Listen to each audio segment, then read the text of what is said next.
So we have installed our Komar Photomural, and this is part 2, I guess I'll make it, of the Komar installation.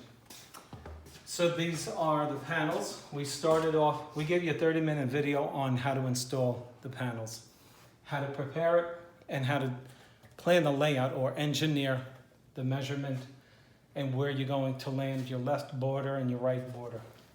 So we have 1, 2, 3, 4, 5, 6, 7, 8 panels. To briefly go over what we did, we put a laser line on the left edge after measuring it and determining our center. Once we determined our center, we hung the equal panels to the left of the center and to its right. And so you see there's an equal amount of dry space to the left of the border as you have to the right. Customer is going to put up a wood border around this. Customer wanted the mural to come all the way to the baseboard and to leave it like this at the top. So, after squaring off our first panel, all of the other panels are squared, so long as you have an overlap that's about 1/8 of an inch all throughout, because it's all square, right? So it's going to remain plumb and level. And so one of the other nuances of this particular graphic is that the installation calls for an overlap.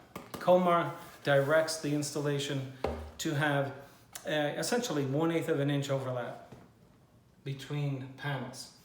And so because the entrance to the room is over here, we wanted the overlap to go this way and the edge of this sheet to be going that way so that people coming in from here don't see the edge.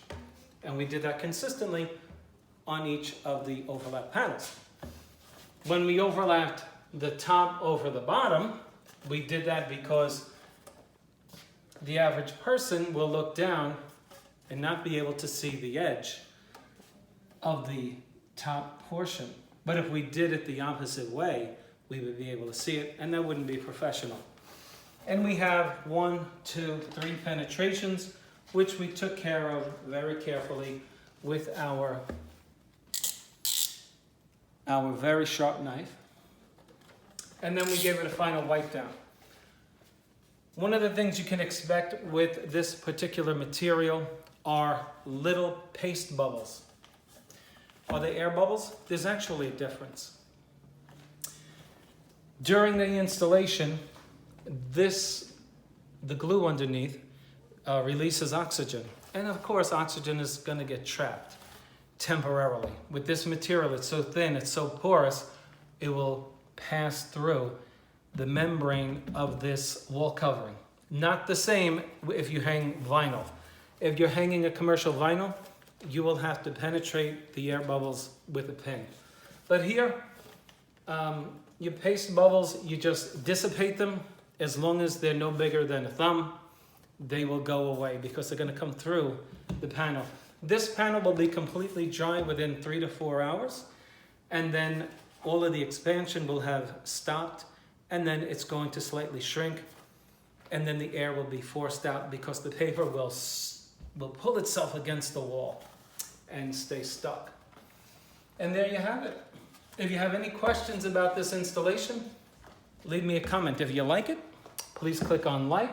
And now let me take you through the entire panel of Walmart. Sorry about that. Let me just take you through it. And there you have it. I'll bring it up close so that you can see it. Customer said, hey, I can see the border, which I'm trying to show for you. I'm not trying to hide the fact that you can see that border.